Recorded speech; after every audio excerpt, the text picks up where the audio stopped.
They push off before dawn, when the sea is a dark argument and the sky still holds last night's stars. The fishermen of Kavra Cove are a small, weathered clan, hands like knotted rope, faces mapped with salt lines, and a vocabulary made of tides.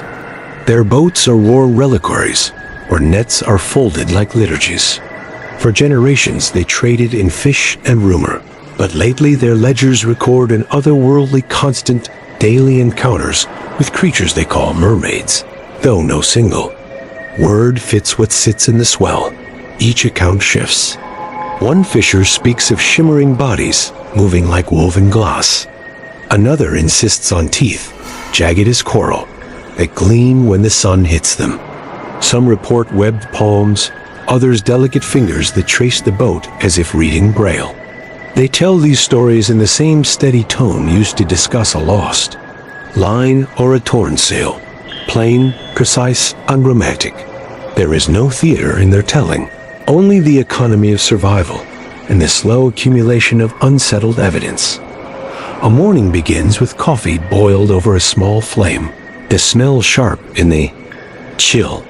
Nets are checked, engines coaxed to life, and the village exchanges small jokes to mute the braided tension. Yet under the jokes is a ledger of encounters. A notch on a gunnel from a fin, a scar like a crescent on a palm, a tale of a child nearly taken by a hand that came up through the foam.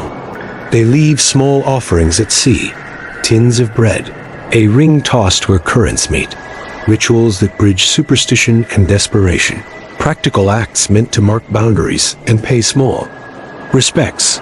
Filming these voyages is an act of choreography. Cameras hitched to masts, floating buoys, ride in the stern as the hulls rise and fall. Sound captures the little mechanics. Rope against timber, the breath of diesel, the slap of water. Then a different texture intrudes. A bell-like chime in the maw. Depth, a vibration that makes the ribcage ache. Conversation stops. Eyes seek the same horizon. Instruments register odd signatures. Sonar pings that behave like scatter. Thermal readings that suggest neither fish nor seal. The small machinery of habit becomes vigilant. The film interviews the fishermen without mythologizing them. Adnan, who has hauled nets for 30 years, describes a face that smiled wrong. Too many edges, too many teeth, and his hands tremble when he imitates the motion of a fin lashing the deck. Mara, a net mender with a scar that traces her forearm, speaks of eyes that seem sorrowful. They sing, she says, but it isn't pretty. It makes the teeth hurt. Their testimony gives the documentary its pulse. Lived details that resist simple classification and insist on the immediate work of putting a boat to sea again. Behavior is protean. At night, in water lit by bioluminescent blooms, the creatures change. Fishermen report layered tones that feel like a pressure in the chest and make radios stutter. Compasses wobble in their hands. On other mornings, the mermaids are almost domestic, steering a school of mackerel toward a net or nudging a lost juvenile fish into shallows. Violence occurs too. Overturned skiffs, torn nets, an anchor dragged by something with the strength of a small gale. The film does not sensationalize the harm. It shows the practical aftermath, patching, hauling, the bargaining with insurers and with fear. Local lore provides a backdrop. Elders recall treaties inked in story, a past when humans left offerings and the sea repaid with guide fish and safe currents. Now, as the ocean warms and fishing pressures rise, those tacit compacts fray. Environmental scientists visiting Kavra Cove weigh in. Warming waters, overfishing, and pollution shift prey species and stress the systems that support both fisher and sea creature.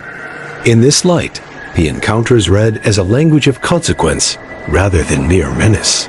Symptoms of imbalance in an ecosystem where human activity has altered ancient cadences. Skepticism runs alongside belief. Viral clips pass through town like weather. Some are crude fabrications, puppets, plastic tails waved by pranksters. The fishermen call these stagecraft. The film shows a few embarrassing exposes and then moves on. More compelling footage resists easy dismissal. High frame rate. Video catching gill slits behind skin. Infrared sequences showing unusual thermoregulation. Hydrophone recordings that register harmonics outside typical cetacean ranges.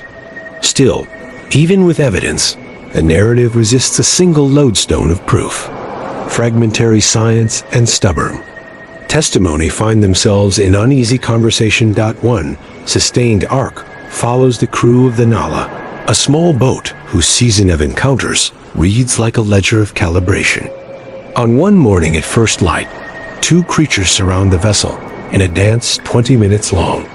The choreography contains thrusts of menace and moments of odd tenderness. A fin that brushes a boot as if testing. A nudging motion that diverts. A shoal toward a net. A sudden lunge that nearly severs a wrist. Tarek, a young deckhand, loses flesh and keeps his laugh, but not his hand's old ease. The camera records the immediacy. The smell of salt and copper, the crew's sharp commands, the practiced knots that recover a life. As the season unfolds, patterns emerge. The creatures appear more frequently near derelict gear and polluted bays. They avoid well-managed marine preserves where prey is plentiful and nets are sparse. Researchers correlate spikes in aggression with algal die-offs and with the proximity of offshore infrastructure. The film does not claim causation in a single phrase. It presents correlations carefully, letting science and testimony converse. On screen, charts and slow-motion footage sit beside hand-drawn maps and oral history, creating a polyphony of evidence. The village responds. Meetings convene in a hall, smelling of diesel and tea. They draw maps with Sharpies and argue over schedules. When to fish, when to give the water a wide berth. They test non-invasive deterrents, oscillating lights and gentle sonar pips, and experiment with softer netting techniques that reduce bycatch and entanglement. The film emphasizes practical, human solutions without glossing over the real. Costs. A boycott of a profitable season means children go hungry. A cautious approach risks livelihoods. Negotiation becomes the central drama. Throughout, the documentary keeps a steady, ethical lens. It asks what it means to share a living space with another intelligence. Is the mermaid a predator or a displaced sentience? Is fear our only reasonable response? The film interviews an ethicist who suggests that humans tend to label unfamiliar agency as threat. Someone else notes how proximity can create empathy. The narrative resists tidy judgment. It will not make the creatures into metaphors, nor reduce the fishermen to parables. Both are rendered in their complexity. There are intimate moments the camera holds longer. An old woman stitching a child's raincoat while recounting how, as a girl, she watched a creature braid seaweed into a child's hair, a gesture she took as blessing. A young scientist on a research vessel hunched over a microscope, excited about keratin patterns unlike any known cetacean. These scenes complicate the moral map. Kavra Cove presents not only catalogs of fear, but also evidence of fragile reciprocity. Fishermen recall rescues, odd alliances when a mermaid drove off a shark, when a creature nudged a lost calf back to shore. The village's rituals tossing bread, marking soft-water lanes on charts, are acts of negotiation. Policymakers are shown in brief. A fisheries manager drawing new boundaries, an engineer planning gear recycling. The film argues for adaptive co-management, communities, scientists, and regulators sharing data and decisions. It proposes concrete steps expanded, monitoring arrays, funding for gear retrieval, seasonal closures tied to plankton cycles, while acknowledging trade-offs. The last montage emphasizes listening. Hydrophones suspended like modest ears, a child learning to knot a line, A fisherman pausing to hear the low, strange song beneath the hull.